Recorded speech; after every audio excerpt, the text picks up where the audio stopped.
যারা ভাবতেছেন বাংলাদেশে আমেরিকান দালালি করবেন তো করতে থাকেন, যারা ভাবেন এই বাংলাদেশে চুংচাং ভুংভাং চাইনার দালালি করবেন তো করতে থাকেন, যারা ভাবেন এই বাংলাদেশে গরুর মুখ খাওয়া ইন্ডিয়ার দাদাদের চামচামি করবেন তো করতে থাকেন।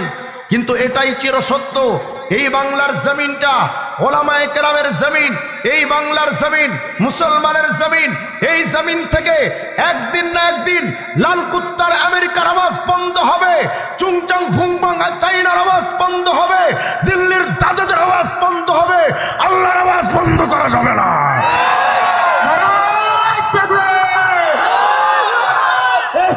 শত্রুরা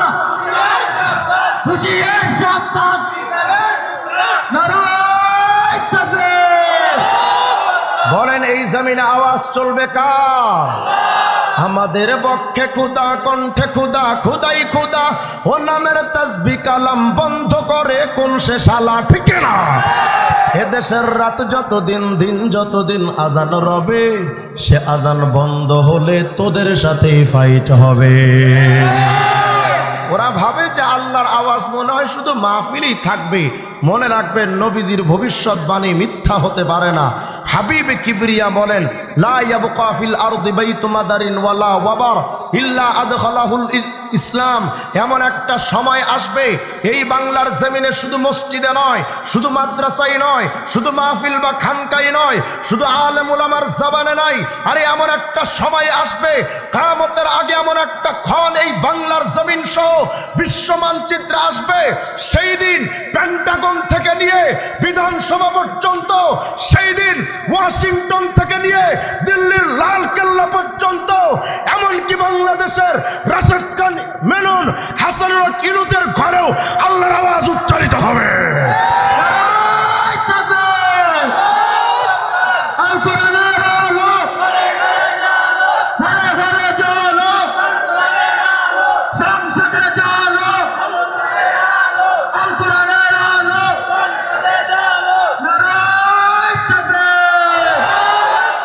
যারা একথা মনে করেন ক্ষমতার পাওয়ার আছে বলে আলেমদের তাকবীরের আওয়াজ বন্ধ করে দিতে চান, তাদের এটা মনে রাখা চাই, আমাদের হাতে হাতকড়া লাগিয়ে কারাগারে বন্দী রাখা যায়, আমাদের গলায় ছুরি চালিয়ে আমাদের জবাই করে দেওয়া যায়, আমাদের বুকে গুলি চালিয়ে আমাদের বুকটাকে এফোর ওফোর করে দেওয়া যায়, কিন্তু আল্লাহর কসম করে বলি, যে আল্লাহর নামটা হৃদয়ে ধারণ করেছি, ওই আল্লাহর আওয়াজ বের করা যায় না। কারণ এটা আমাদের আদর্শ, এটা আমাদের চেতনা। এজন্য যেখানেই থাকেন, যে হালতে থাকবেন, আওয়াজ রবে কার? যতদিন দুনিয়াতে আছি আওয়াজ রবে আল্লাহর। কবরে গিয়েও আল্লাহর আওয়াজ, হাসরে গিয়েও আল্লাহর আওয়াজ। আল্লাহর আওয়াজ বন্ধ করা সম্ভব। এজন্য যতক্ষণ আছেন একটু আওয়াজ দেওয়া যাবে তো ইনশাআল্লাহ? বলেন তো আওয়াজ দিয়ে আল্লাহু আকবার। মাশাআল্লাহ। পবিত্র কালামে পাক থেকে যে আয়াত আমি আপনাদের সামনে তেলাওয়াত করেছি, আল্লাহ তাআলা বলেন, বান্দা কুল ইন কুনতুম তুহিব্বুনাল্লাহ, এ হাবিব আপনি মানুষকে জানায়া দেন, যদি তোমরা আমি আল্লাহকে ভালোবাসতে চাও।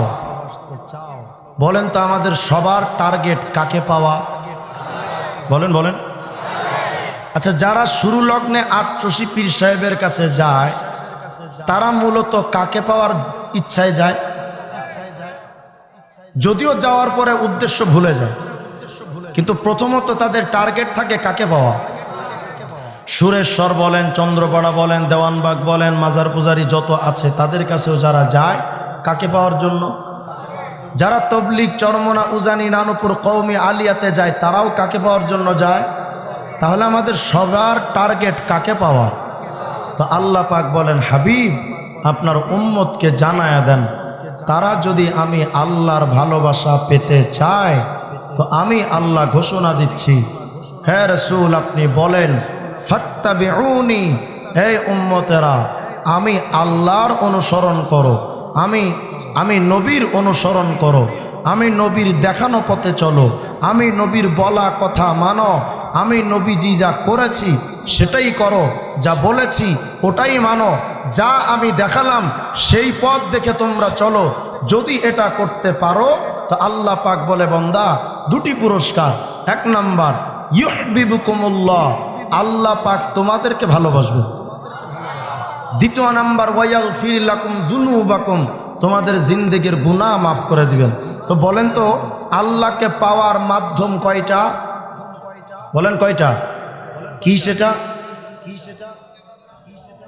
নবীজিকে মান্য করা। নবীজিকে বলেন না, নবীজিকে এক কথাই সুন্নাত মানা। কি মানা? সুন্নাত মানা। এই সুন্নাত হলো মুহাম্মদ আরবির সুন্নাত। যদি বলেন হুজুর উনি এমন কে? তিনি হচ্ছেন আমাদের আল্লাহ পাকের পক্ষ থেকে পাঠানো এক রহমত। তিনি এমন একজন নবী, আজ তো যুবকেরা নায়ক নায়িকাদেরকে ফলো করে, মেয়েরা সমাজের তরুণীরা ইন্ডিয়ান নায়িকাদের ফলো করে, আমাদের যুবকেরা নায়কদের খুব ভক্ত সেজে যায়, কখনো বা মেসি নেইমার এদের ভক্ত বনে যায়। তবে আমার এটা বড় দুঃখের সহিত আমি বলছি, যদি এই বাংলাদেশে হিন্দুত্ববাদী হিন্দু ধর্মের অনুসারীরা তাদের রামকৃষ্ণ রামচন্দ্র যুধিষ্ঠিরকে মানতে পারে, বৌদ্ধরা বুদ্ধদেবকে যদি মানতে পারে, জৈনরা মহাবীর জৈনকে যদি মানতে পারে, খ্রিস্টানরা যদি তারা তাদের পদাঙ্ক অনুসরণ করতে পারে, তাদের গুরুদের তাদের চার্চদের অনুসরণ করতে পারে, ইহুদিরা যদি তাদের ধর্মীয় গুরুদের মানতে পারে, আরে বিএনপির লোকেরা যদি জিয়ার আদর্শ মানতে পারে, আওয়ামী লীগের লোকেরা যদি বঙ্গবন্ধুর কোট যদি নিজের শরীরে লাগাইতে পারে, মুজিব সেনা বলে পরিচয় দেওয়াটা গর্ব করে তারা বলতে পারে, হায়রে উম্মতে মুহাম্মদী, কি হলো তোমার? তুমি আজ নবীর আদর্শ বাদ দিয়ে কখনো লেনিনের দিকে চলো, কখনো কার্ল মার্কসের দিকে চলো, কখনো তুমি তোমার নায়ক নায়িকার পেছনে চলো, কখনো বিজ্ঞানের পেছনে দৌড়াও, কখনো হুমায়ুন আজাদ বেজাতের কাছে দৌড়াও, কখনো আবার মুরগি কবিরের দিকে দৌড়াও। এই দুঃখটা আমি কাকে বলবো বলে? আমাদের নবী, অথচ আমরা তাকে মানি না। অথচ সেই মানুষটা এমন এক মানুষ, জিবরিল আমিন বলেন, হ্যাঁ দুনিয়ার মানুষ জানো, কল্লাবতু মাশারিকাল আরদি ওয়া মাগারিবাহা ফালাম আরা আফজালা মিন মুহাম্মদ। আমি জিবরিল জমিনের এক প্রান্ত থেকে অপর প্রান্ত পর্যন্ত দৌড়াদৌড়ি করলাম, কিন্তু মুহাম্মদের চেয়ে এত উত্তম মানুষ আমি জিবরিল কাউকে দেখিনি। কোন নবীকে তুমি ছেড়ে দিলে, যেই নবীর নাম শুধু দুনিয়াতে উচ্চারিত হয় না, আজকে তো নাস্তিক্যবাদী শক্তি আসাদ নূরেরা আমার নবীকে গালি দেয়, নবীকে নিয়ে ব্যঙ্গ চিত্র তৈরি করে, বিভিন্ন রাষ্ট্রপ্রধানরা আমার নবীকে নিয়ে সমালোচনা করে। তবে দুনিয়ার মানুষ মনে রাখবেন, আল্লাহ পাক ওয়াদা দিলেন, হাবিব ওয়া রাফা'না লাকা যিকরাক। নাস্তিকরা আপনার সমালোচনা করতে পারে, আপনাকে খাটো করতে পারে, কিন্তু আমি আল্লাহ নিজের কুদরতি হাতে ওয়াদা নিয়ে আমি নিজের দায়িত্ব নিলাম, হাবিব সবাই আপনার সমালোচনা করবে, কিন্তু আমি আল্লাহ আপনার মান, আপনার শান, আপনার সম্মান, আপনার সুনাম আমি আল্লাহ সর্বোচ্চ উপনীত করব। আল্লামা কাস্তালানী রহমতুল্লাহ তার কিতাব আল মাওয়াহিবুল লাদুনিয়ার মধ্যে লিখেছেন, হ্যাঁ দুনিয়ার মানুষ জানো নবীজির নামটা কোথায়? হযরত আদম আলাইহিস সালাম নিষিদ্ধ বৃক্ষ, সেই জাক্কুম বৃক্ষ থেকে খেয়ে ফেললেন। আল্লাহ পাক বললেন, আদম হাওয়া দুনিয়াতে চলে যাও, ওখানে অবস্থান করো, ফের আবার এসো, তো আপাতত দুনিয়াতে নেমে যাও। আদম এবং হাওয়া আলাইহিমাস সালাম তারা মনে মনে ভাবলেন যে আমাদের প্রতি আল্লাহ হয়তো রাগান্বিত হয়েছেন, চলে আসলেন দুনিয়ায়। তাফসীরের কিতাবের মধ্যে আসছে, ইন্না আদম ওয়া হাওয়া বাকায়া মিআতাই সানা। আদম এবং হাওয়া আলাইহিমাস সালাম 200 বৎসর পর্যন্ত কাঁদলেন, আল্লাহুম্মা গফির লানা, আল্লাহুম্মা গফির লানা, আল্লাহ আমাকে মাফ করে দেন, আমাদেরকে মাফ করে দেন। পাক্কা 200 বৎসর পর্যন্ত কাঁদলেন, কিন্তু আল্লাহ পাক ক্ষমা করেন না। অবশেষে আদম পয়গম্বর বলেন, আল্লাহ আসআলুকা বিহাক্কি মুহাম্মদ, ও আল্লাহ এত 200 বৎসর পর্যন্ত কাঁদলাম, আপনি তো মাফ করলেন না, তো আল্লাহ আজ আমি আদম আপনার কাছে চাচ্ছি মুহাম্মদের নামের ওসিলায় আমারে মাফ করে দিন। তা আল্লাহ পাক সাথে সাথে মাফ করে দিলেন। কিন্তু আল্লাহ পাকের জানার, আল্লাহ পাকের প্রশ্ন, আদম ওয়া কাইফা আরাফতা মুহাম্মাদা ওয়া লাম আখলুকুহু, আদম আমি তো এখনো মুহাম্মদরে বানাইনি, দুনিয়াতে সৃষ্টি করে পাঠাইনি। তো বলো আদম, তুমি কিভাবে চিনলে মোহাম্মদকে? এই নামটার সাথে তোমার পরিচিতি কোথা থেকে? আদম পয়গম্বর বলেন, আল্লাহ লাম্মা খালাক্তানি বিয়াদিকা ওয়া নাফাখতা ফিয়া মির রূহিক। আয় আল্লাহ, যখন আপনি আপনার কুদরতি হাত দিয়ে আমি আদমকে বানালেন এবং আমার ভেতরে যখন সম্মানের রূহটা ফুঁকে দিলেন, আল্লাহ আমি ওই সময় আদম রফাতু রাসি, মাথাটা একটু উপরের দিকে উঠিয়েছিলাম, আমি দেখতে চাচ্ছিলাম উপরে কি আছে। ফারাআইতু কওয়ামি আল আরশ মাকতুবুন আলাইহা লা ইলাহা ইল্লাল্লাহ মুহাম্মাদুর রাসূলুল্লাহ। ও আল্লাহ, আমি আদম যখন মাথাটা উঁচু করলাম, আমি আরশে আজিমের দিকে প্রত্যেকটা খুঁটির দিকে তাকিয়ে দেখি, প্রতিটা খুঁটিতে খুঁটিতে এক পাশে আপনার নাম আর এক পাশে মুহাম্মাদের নাম। এই তো সেই মোহাম্মদ। অথচ সেই নবীকে আজ আমরা ভুলে গেলাম, যেই নবীর নাম শুধু দুনিয়াতে না, আরে তোমার সায়েন্টিস্টদের নাম দুনিয়ায় সীমাবদ্ধ, তোমার খেলোয়াড় নেইমার, এরপরে মেসিদের নাম হয়তো টুর্নামেন্টে কোনো একটা কর্নারে তাদের নামটা লিপিবদ্ধ, তোমার নায়ক নায়িকার নাম হয়তো বাংলাদেশের চলচ্চিত্র অঙ্গনের কোনো এক জায়গায় লিপিবদ্ধ, কিন্তু আপনার আমার নবীর নাম আরশে আজিমের খুঁটিতে খুঁটিতে লিপিবদ্ধ। সেই নবীকে ছেড়ে তুমি কোন দিকে যাও? তুমি হয়তো ভাবতেছো, হুজুর শাকিব খানের চেহারা কত সুন্দর জানেন, শাহরুখ খানের চেহারা কত সুন্দর জানেন, হয়তো মেয়েরা বলতে পারবেন অমুক নায়িকার চেহারা কত সুন্দর জানেন। হুজুর, আরে তোমার নায়ক নায়িকার চেহারা রাখো না তুমি একদিকে, তোমাকে আমি বলি আমার নবীর চেহারা কেমন তুমি তা কি জানো?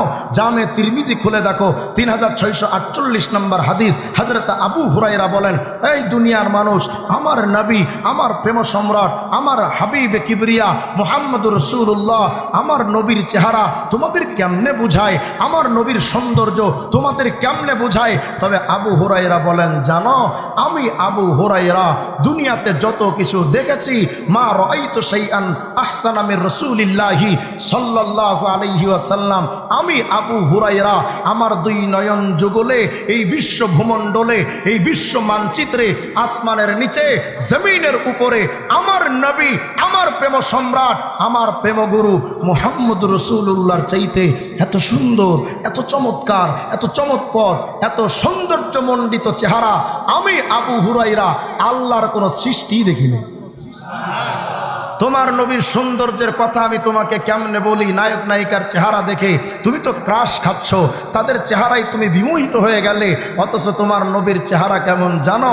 এক সাহাবী বলেন, সুনানে ইবনে মাজা 85 নম্বর হাদিস, হযরত রাসূল করিম সাল্লাল্লাহু আলাইহি ওয়াসাল্লামের সাহাবী জাবির ইবনে সামুরা বলেন, হে দুনিয়ার মানুষ, নবীর চেহারার সৌন্দর্য তোমাদের কেমনে বলি? তবে শোনো, রাআইতু ফি লাইলাতি ইজহিয়ান, কোন একটা রাত্রে আমি চাঁদনি এক রাত্রে আমি দেখতে চাচ্ছিলাম, ইলা রাসূলিল্লাহি সাল্লাল্লাহু আলাইহি ওয়াসাল্লাম ওয়া ইলাল কামার, আমি একবার আকাশের চাঁদের দিকে তাকাচ্ছিলাম, আর একবার নবীজির চেহারার দিকে তাকাচ্ছিলাম, বুঝতে চাচ্ছিলাম আরে চাঁদ সুন্দর না নবী সুন্দর, চাঁদ সুন্দর না নবী সুন্দর।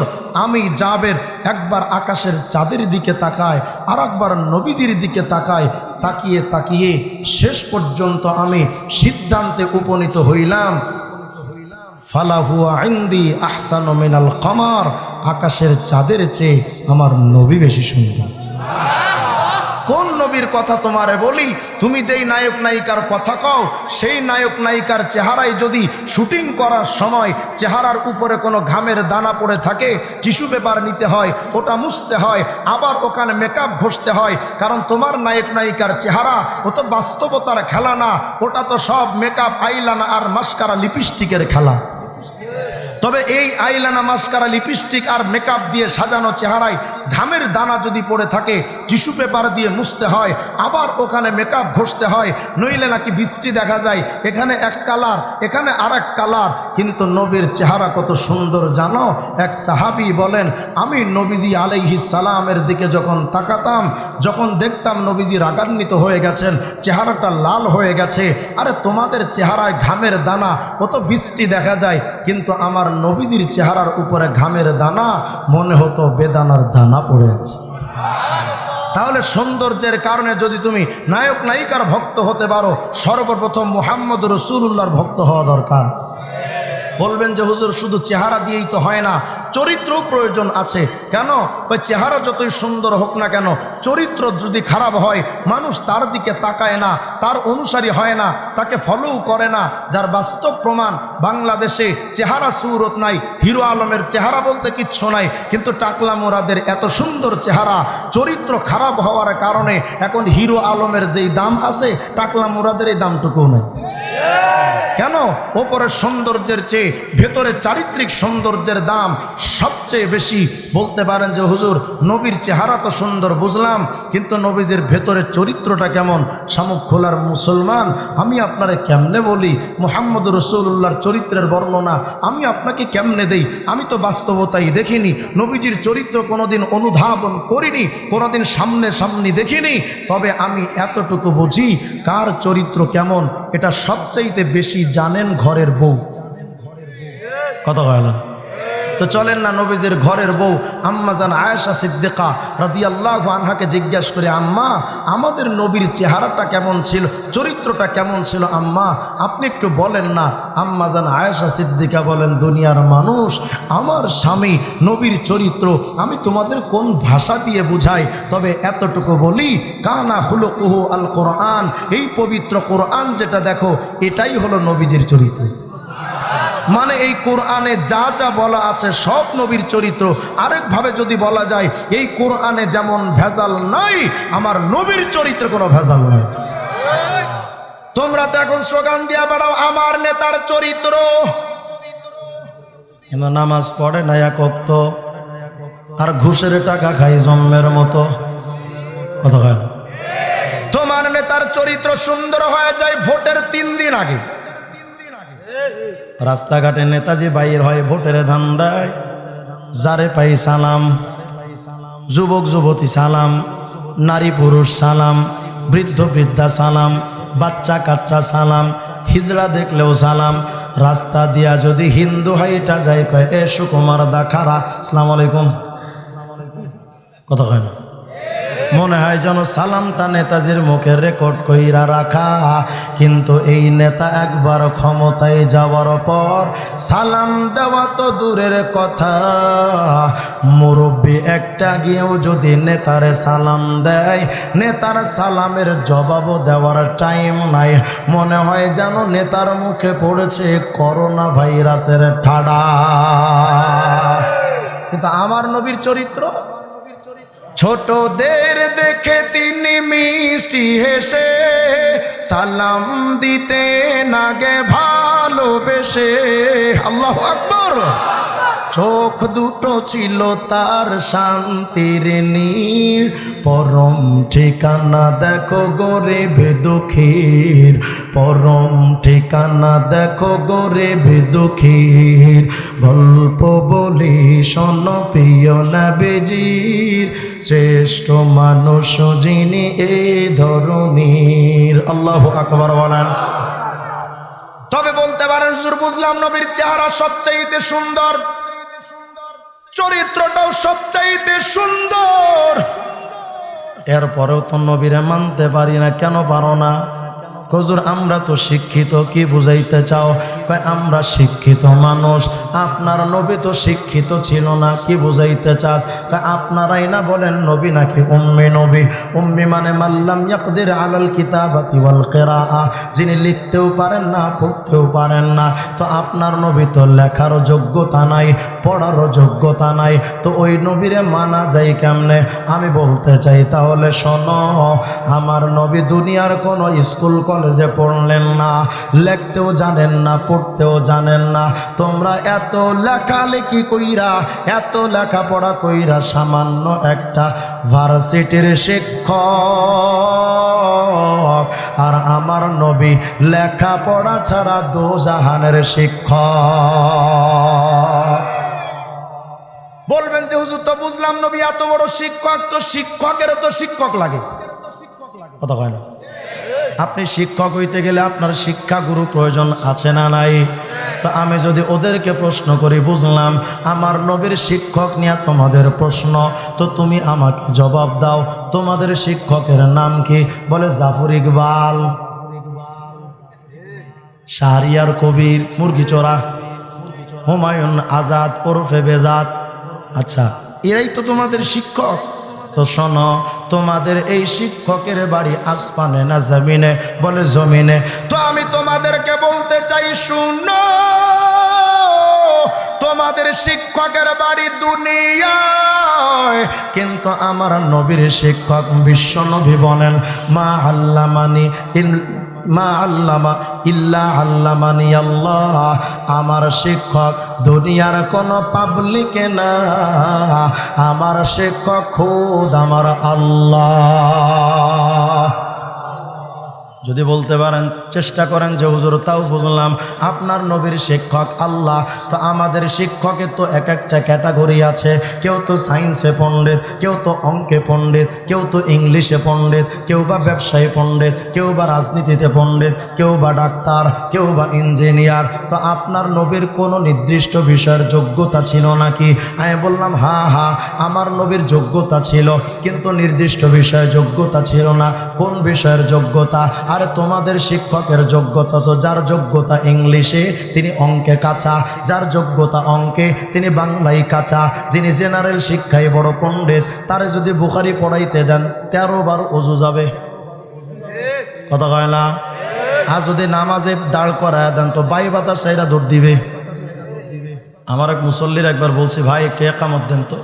একামত দিতেছে, আল্লাহু আকবার আল্লাহু আকবার, লা ইলাহা ইল্লাল্লাহ মুহাম্মাদুর রাসূলুল্লাহ, কতকা মাতারিস সালাহ, কতকা মাতারিস। একামত দেয়। বোঝাতে চাই, তোমরা যেই বিষয়ে একজন পণ্ডিত আর এক বিষয়ে বড্ড কাঁচা, যিনি যেই বিষয়ে পণ্ডিত অপর বিষয়ে কাঁচা। কিন্তু আল্লাহ পাকের নবী হযরতে আব্দুল্লাহ ইবনে সালাম বলেন, আমি যখন ইহুদি ছিলাম, মায়ার নবীর কাছে এসে বললাম, ও আব্দুল্লাহর পুত্র মুহাম্মদ, এটার জবাব দেন, ওটার জবাব দেন, ওটার জবাব দেন, এটার জবাব দেন। বিশ্বনবী প্রত্যেকটা প্রশ্নের জবাব টাস টাস দিয়া দিলেন। অথচ স্কুলেও পড়েন নাই, কলেজেও পড়েন নাই, কোনো জায়গায় বিশ্বনবী পড়লেন না। সব জবাবগুলো যখন টাস টাস করে দিলেন, অসংখ্য প্রশ্নের জবাব, ইহুদি পণ্ডিত আব্দুল্লাহ ইবনে সালাম ওই সময় বলেন, এ মুহাম্মদ, আমি বুঝতে পেরেছি আপনি শুধু এক বিষয়ের পণ্ডিত না, মুহাম্মদ, ইন্নামা উতিতা উলুমুল আউয়ালিন ওয়াল আখিরিন। ও নবী, আপনি শুধু এক বিষয়ের পণ্ডিত না, আল্লাহ পাক আপনাকে আগের পরের সব জ্ঞান দান করে দিছি। হুজুর তাও বুঝলাম আপনার নবী সবচেয়ে বড় পণ্ডিত ছিলেন, তো নবীর শিক্ষাটা কি পড়ান তিনি? আমি বললাম, তোমাদের শিক্ষকরা কি পড়ায় ওটা তো কও। আমগো শিক্ষকরা পড়ায় হাট্টি মাটিম ডিম, তারা মাঠে বাড়ে ডিম, তাদের মাথায় দুটো শিং, তারা বোঝে গোড়ার ডিম। যাদের মাথায় শিং থাকে ওরা ডিম পাড়ে। কথা কয় না? এই শিক্ষাটা সত্য না মিথ্যা? যদি মিথ্যা হয়, আল্লাহ পাক বলেন, হাবিবিরে আপনার উম্মতরে জানায়া দেন, যালিকাল কিতাব লা রাইবা ফি। আরে দুনিয়া জোড়া শিক্ষার মধ্যে ভেজাল, মিথ্যা দিয়া সবার শিক্ষাটা ভরা। কিন্তু হাবিব আপনি জানায়া দেন আপনার উম্মতরে, আপনার এই শিক্ষার মধ্যে মিথ্যা তো দূরের কথা, কোনো সন্দেহ সংশয়ের অবকাশ নাই। এখন বলবেন, হুজুর তাও বুঝলাম নবীর শিক্ষাটাও সত্য, তো কোন ভার্সিটিতে পড়ছেন নবীজি? আমি তো এখন ফেসে গেছি, কি জবাব দিব? নবীজি কোনো ভার্সিটিতে তো পড়েন নাই, কোনো স্কুলেও যান নাই, কলেজেও যান নাই। তা আমি বললাম, তোমাদের শিক্ষক কোন ভার্সিটির ছাত্র? বলে আমেরিকায় পড়েছে কেউ, ইন্ডিয়ায় পড়েছে কেউ, লন্ডনে পড়েছে কেউ, কেউ বা জাপানে, কেউ বা চায়না। আমি বললাম, আচ্ছা, মাথা খারাপ ডোনাল্ড ট্রাম্পের আমেরিকা, চুংচাং ভুংভাং চায়না, আর গরুর মুখ খাওয়া দেশ ইন্ডিয়া, এই দেশগুলোর ডিগ্রি আয়না বড় ফুটাঙ্গিরি করো। তো মনে রেখো, আমার নবী আমেরিকার ডিগ্রি কি করবে? আমার নবী লন্ডনের ডিগ্রি কি করবে? আমার নবীর চাইনার ডিগ্রিও লাগে না, ইন্ডিয়ার ডিগ্রিও লাগে না। কারণ আমার নবী ডিগ্রি দুনিয়া থেকে নেবেন কেন? আমার নবী তো ডিগ্রি এনেছেন। সুবহানাল্লাযী আসরা বিআবদিহি লাইলাম মিনাল মাসজিদিল হারামি ইলাল মাসজিদিল আকসা। আরে আমার নবী আমেরিকার ডিগ্রি কি করবেন, লন্ডনের ডিগ্রি কি করবে? আমার নবী তো ডিগ্রি পেয়েছেন আরশে আজিম থেকে। এখন বলবেন যে তাও বুঝলাম, তো আপনার নবী কি ডাক্তার ছিল নাকি? আমি বললাম হ, আমার নবী ডাক্তারও ছিল। সুবহানাল্লাহ।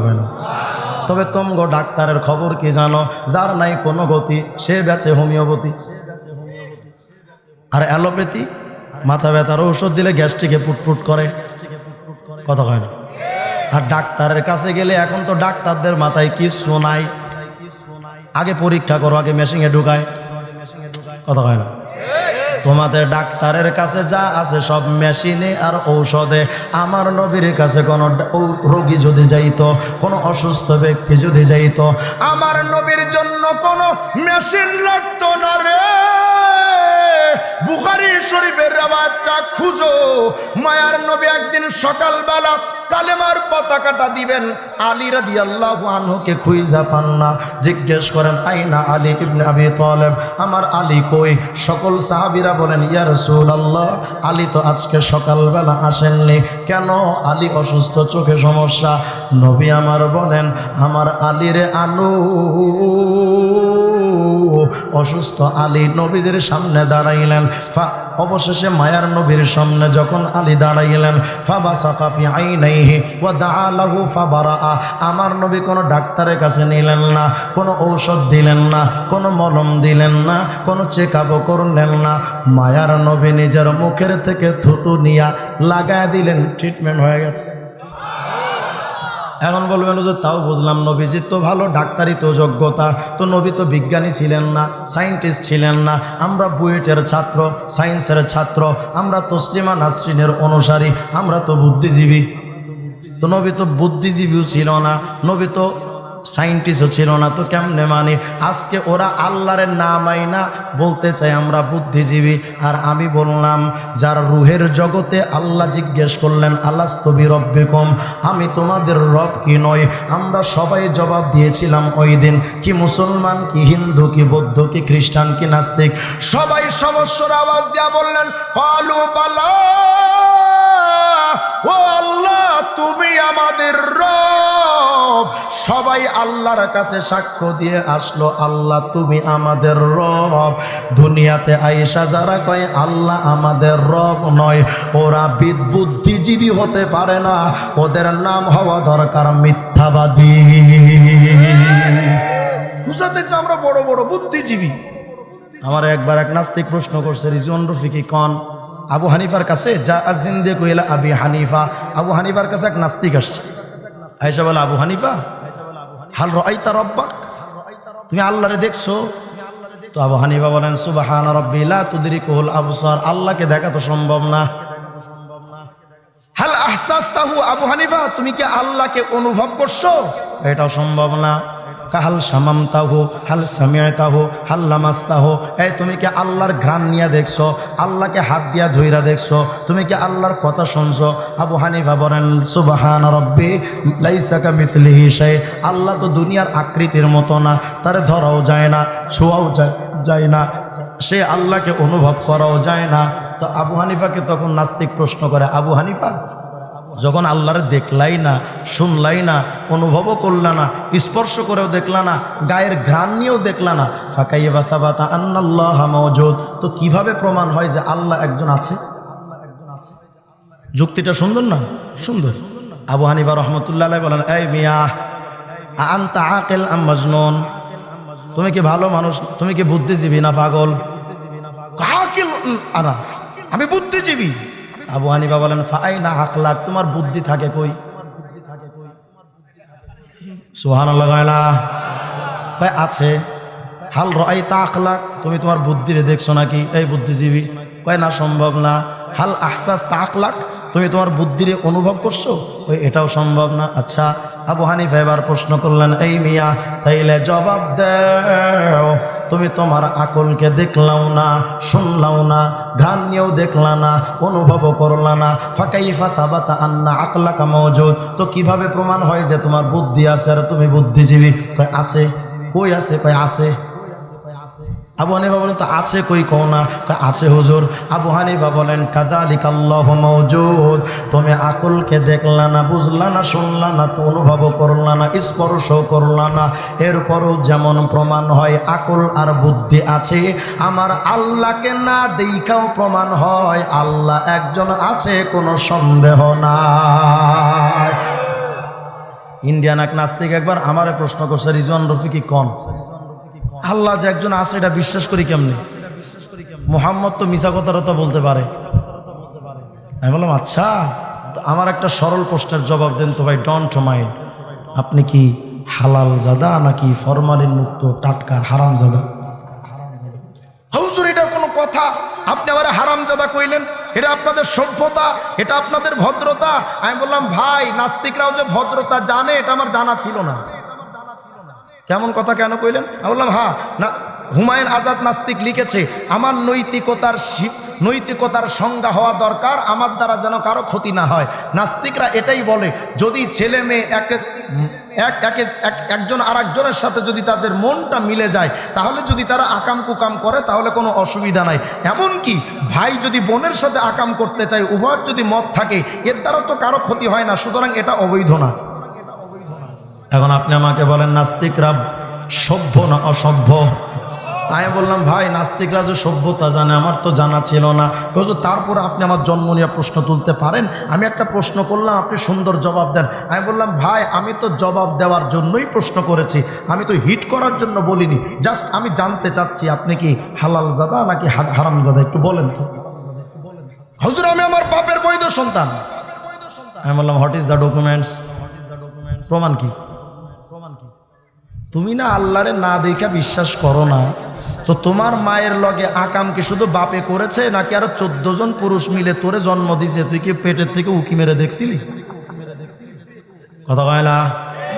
হুজুর না তা তো দেখি নাই, তো বিশ্বাস করলি কেমনে? হুজুর দেখেন না আমার চেহারা আমার বাপের মতো। আমি বললাম তোমার ভাই বোন সব কি বাপের মতো? কয় না হুজুর, সেরা বেড়া কোয়ালিটির আছে দুই একটা। আমি বললাম যেগুলো সেরা বেড়া ভ্যারাইটিস কোয়ালিটির, বোঝা গেল ওগুলো টাটকা জাউরা, তার মানে তোমার যুক্তিতে তোমার মা কিন্তু লুচ্চা।